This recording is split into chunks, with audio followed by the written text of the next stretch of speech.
When I see that they put every black man in the movies in a dress at some point in their career, I'll be connecting them down like, wow, all these brothers gotta wear a dress. That's happened to me. Some of us are against the Illuminati, and we are against the Illuminati at our own detriment. We gotta let some air out of the ball, man. The country's getting a little tight. It doesn't feel like it's ever felt in my lifetime. It was soulless. Yeah. Never seen anything. And I still, every time I get out there, I feel like, oh man, I don't feel life. You ever notice how the people who speak the loudest about Hollywood always seem to change afterward? Not just their careers, I mean them personally. 1 minute they're fearless, saying everything out loud, and the next, something feels off. That's why so many people started looking at Katt Williams differently after Club Shay Shay. Because Katt didn't just tell jokes in that interview. He started talking about patterns. The same patterns Dave Chappelle had been hinting at for years, about pressure, about humiliation, and about what happens when certain comedians refuse to play along. I watch him on stage and everyone's laughing and I'm like, that mother means that.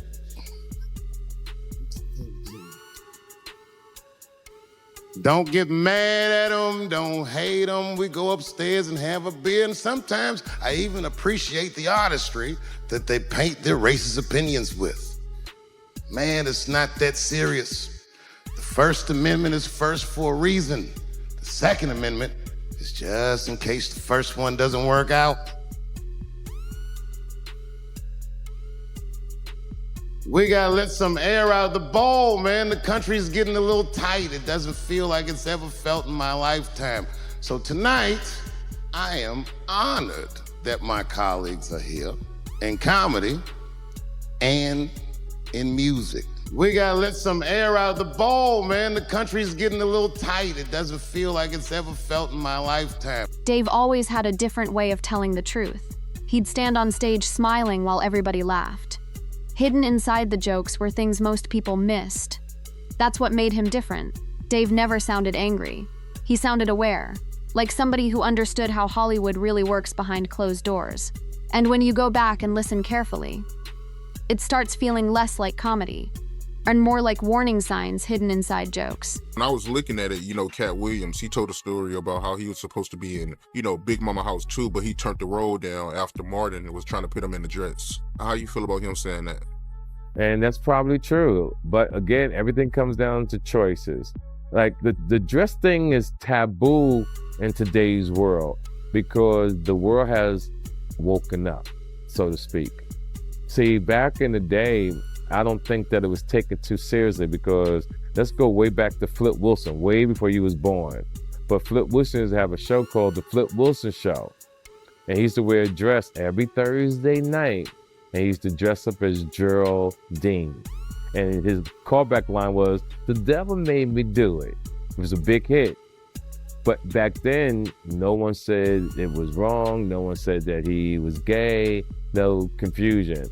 But as we move forward, even when you did Big Mama House, no one looked at Martin and said, "Yo, what the F you doing this female stuff?" Even when you do Tyler Perry, it still was getting a pass. It's just in the last few years to wear a dress has really become taboo and embarrassing. And it's time that it stops because it's sending out the wrong signal to the world, right? Katt Williams started talking about the same thing Dave hinted at for years, the dress. At first, people dismissed it as conspiracy talk. But then more comedians from inside Hollywood began confirming parts of the story.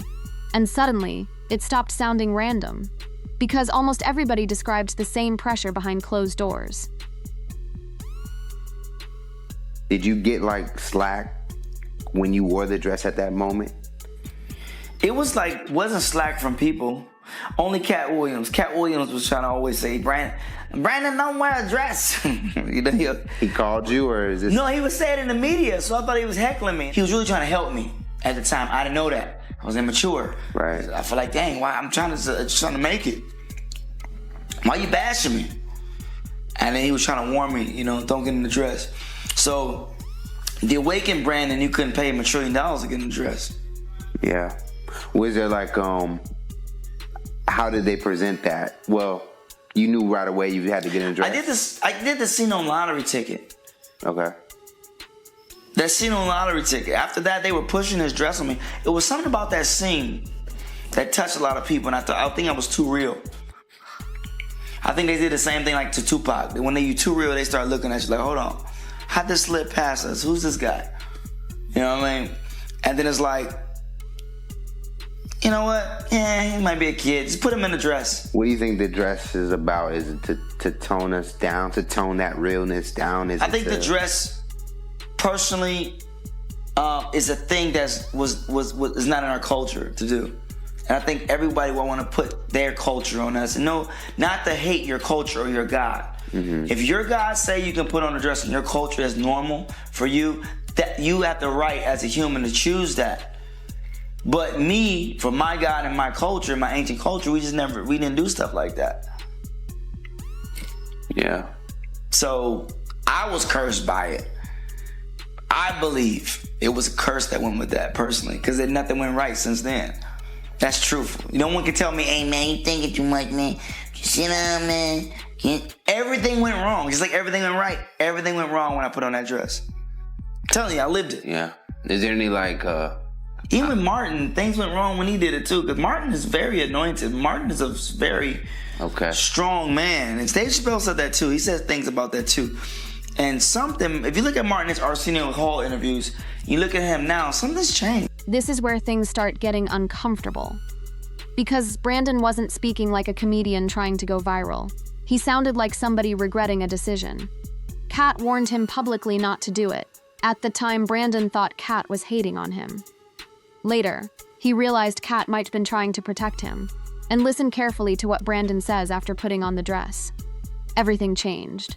That same phrase keeps appearing around these stories. Something changed. Not just careers, energy, personality direct, and whether you believe the symbolism or not. Pattern itself is what people can't stop noticing. If you are streaming that show, you're fencing stolen goods. They stole that from me. They just took it. And I'm not up here trying to tell you guys that I believe that Comedy Central gave me a raw deal just because I'm black.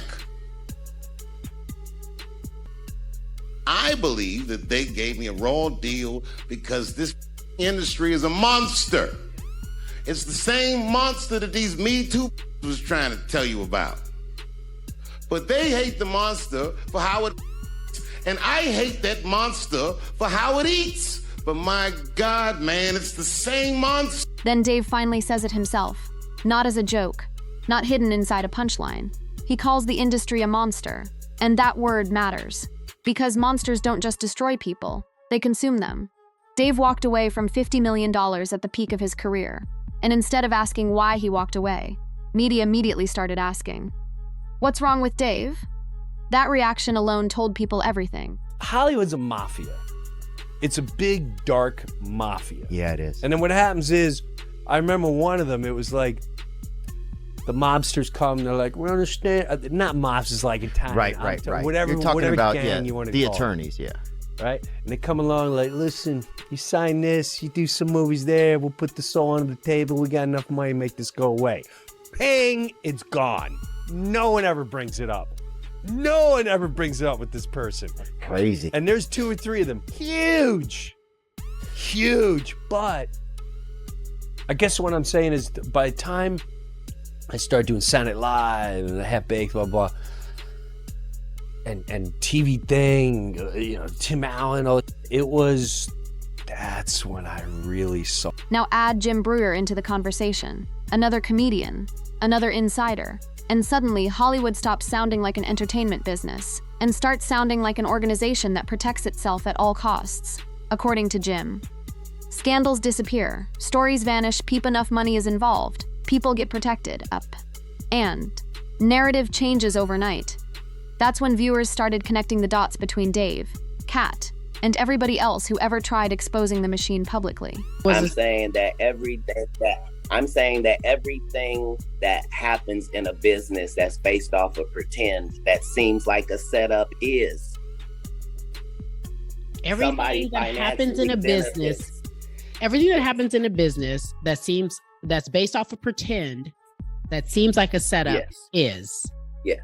What I'm saying is, if Jussie Smollett and Lee Daniels for a living make stories that are not real, and they make them so good that people believe them and buy them, and that's what business they're in, why would you think it would be weird if they flipped out and said a story that turned out to not be true?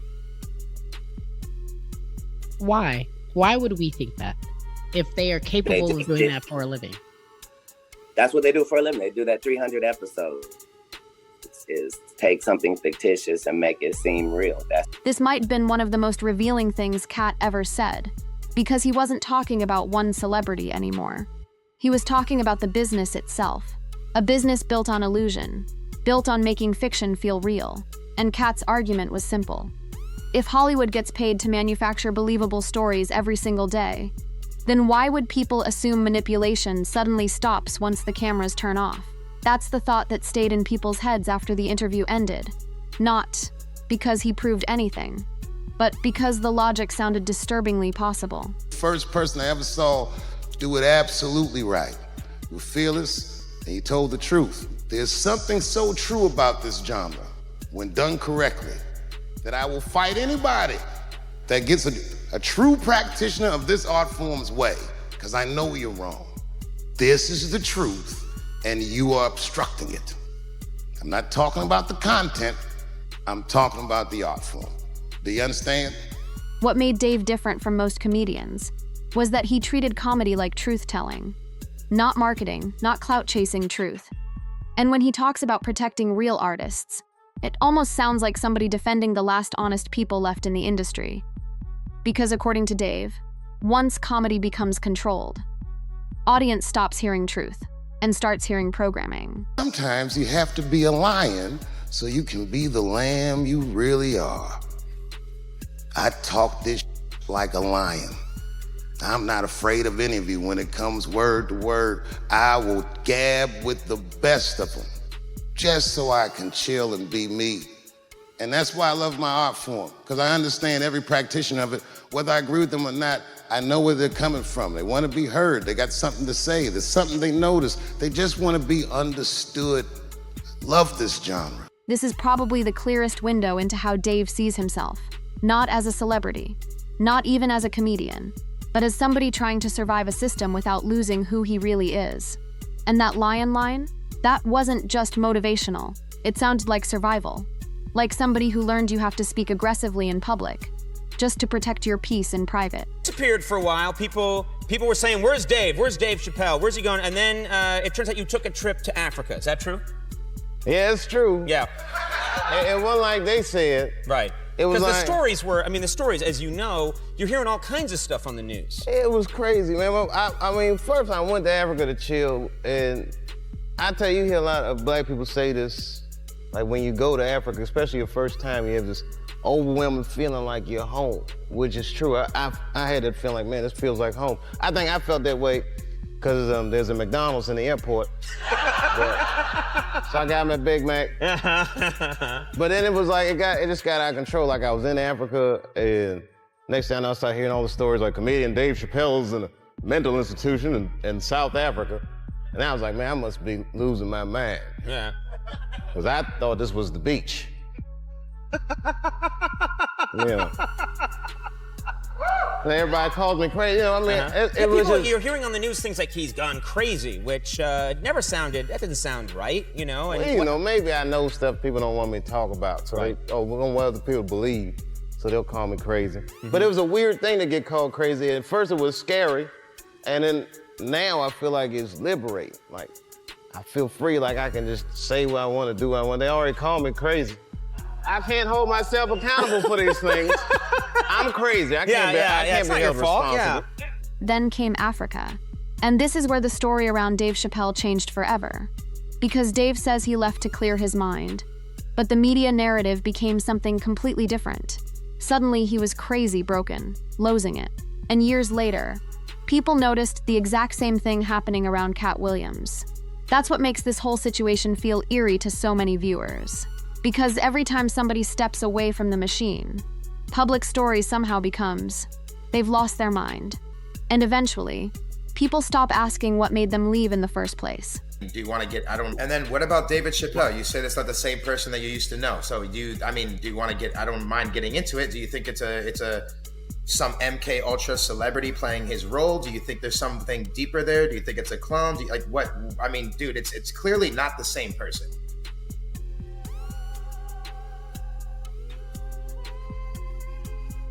It's I almost feel that I'll just say this. This is all I know. This is all I know. This is the God's honest truth. This is all I know. I know that Dave when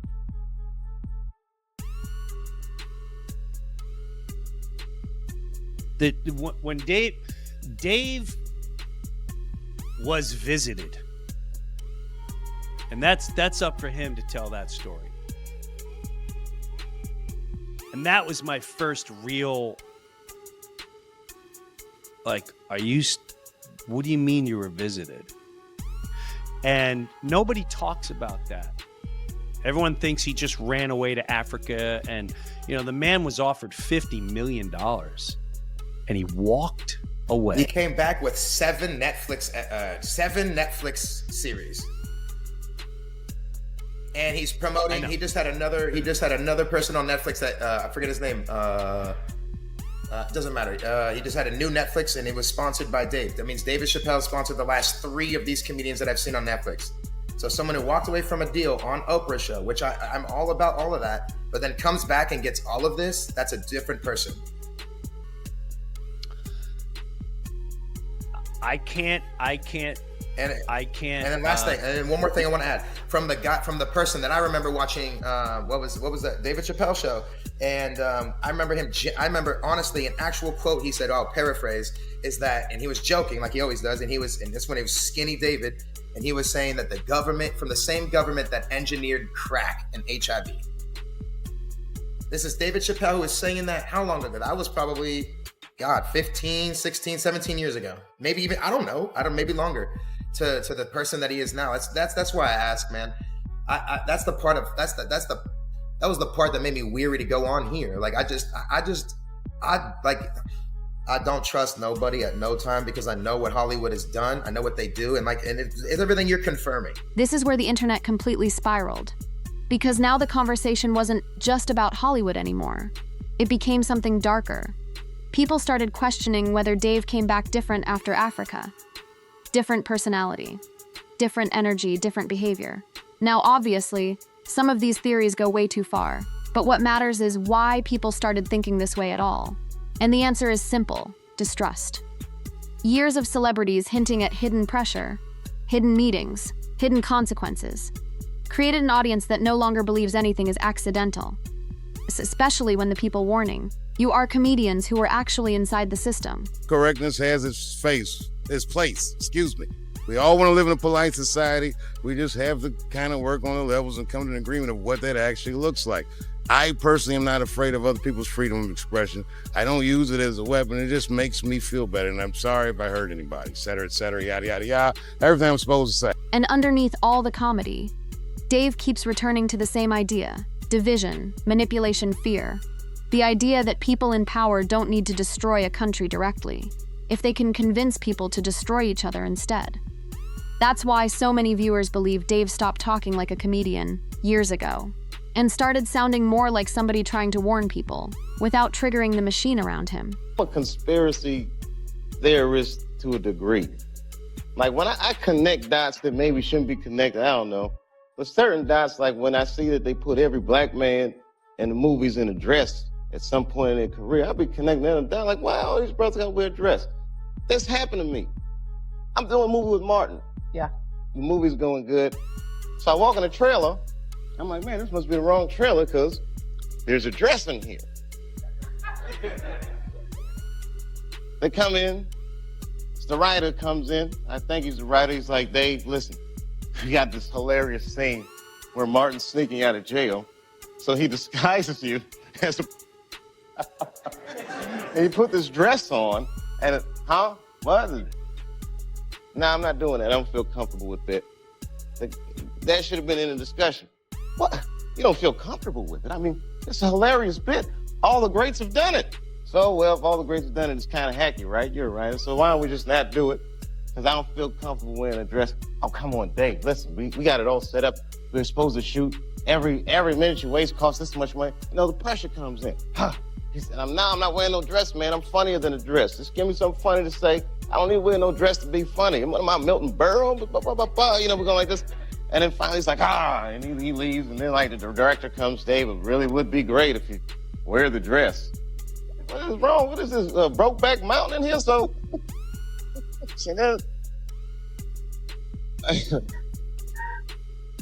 wear the dress. I don't want to wear the dress. I want to wear this dress. You know what I mean? This is, oh gosh, it's so difficult. They leave. Now the producers comes, come on, David, would be so great. I mean, and then I started thinking about it. All the comics that I've seen, man, you know, strong brothers, why they be putting us in these dresses? But the minute it was clear, I was adamant, I'm not wearing a dress. I'm not wearing the dress. All right, fine. Think of something else. Guy comes back 10 minutes later, the whole new scene. Damn, how did you write the scene so fast? You know, it's like, so you gotta take a stand. Then Dave tells the story that changed everything, the dress story. And what makes the clip powerful isn't even the dress itself, it's the pressure. Writer after writer, producer after producer, everybody pushing the exact same thing. And the moment Dave refused, they rewrote the entire scene in minutes, which immediately made people ask, if the scene could be changed that fast, then why push it so hard in the first place? That single moment became symbolic for a lot of viewers. Not proof, but symbolism. A comedian standing in a room full of executives, saying no. The first person I ever saw do it absolutely right. You were fearless, and you told the truth. There's something so true about this genre, when done correctly, that I will fight anybody that gets a true practitioner of this art form's way, because I know you're wrong. This is the truth, and you are obstructing it. I'm not talking about the content, I'm talking about the art form. By this point, Dave wasn't just talking about comedy anymore. He was talking about integrity, about artists who still value truth over attention. And the reason this resonates with so many people today is because audiences can feel when somebody is performing, and when somebody genuinely means every word they're saying. Dave always sounded like he meant it. That's why people listened. Sometimes you have to be a lion so you can be the lamb you really are. I talk this like a lion. I'm not afraid of any of you. When it comes word to word, I will gab with the best of them, just so I can chill and be me. And that's why I love my art form, because I understand every practitioner of it. Whether I agree with them or not, I know where they're coming from. They want to be heard. They got something to say. There's something they notice. They just want to be understood. Love this genre. And maybe that's the real reason Katt Williams unsettled so many people. Not because he exposed Hollywood, but because he reminded people of the old Dave, the version that spoke too openly, too directly, too fearlessly before the backlash. Before the silence, before the industry learned how to control the narrative. Because once you watch all these interviews together, one question keeps lingering in your mind. What actually happens to people who refuse to play along? And maybe even more importantly, what happens after they come back?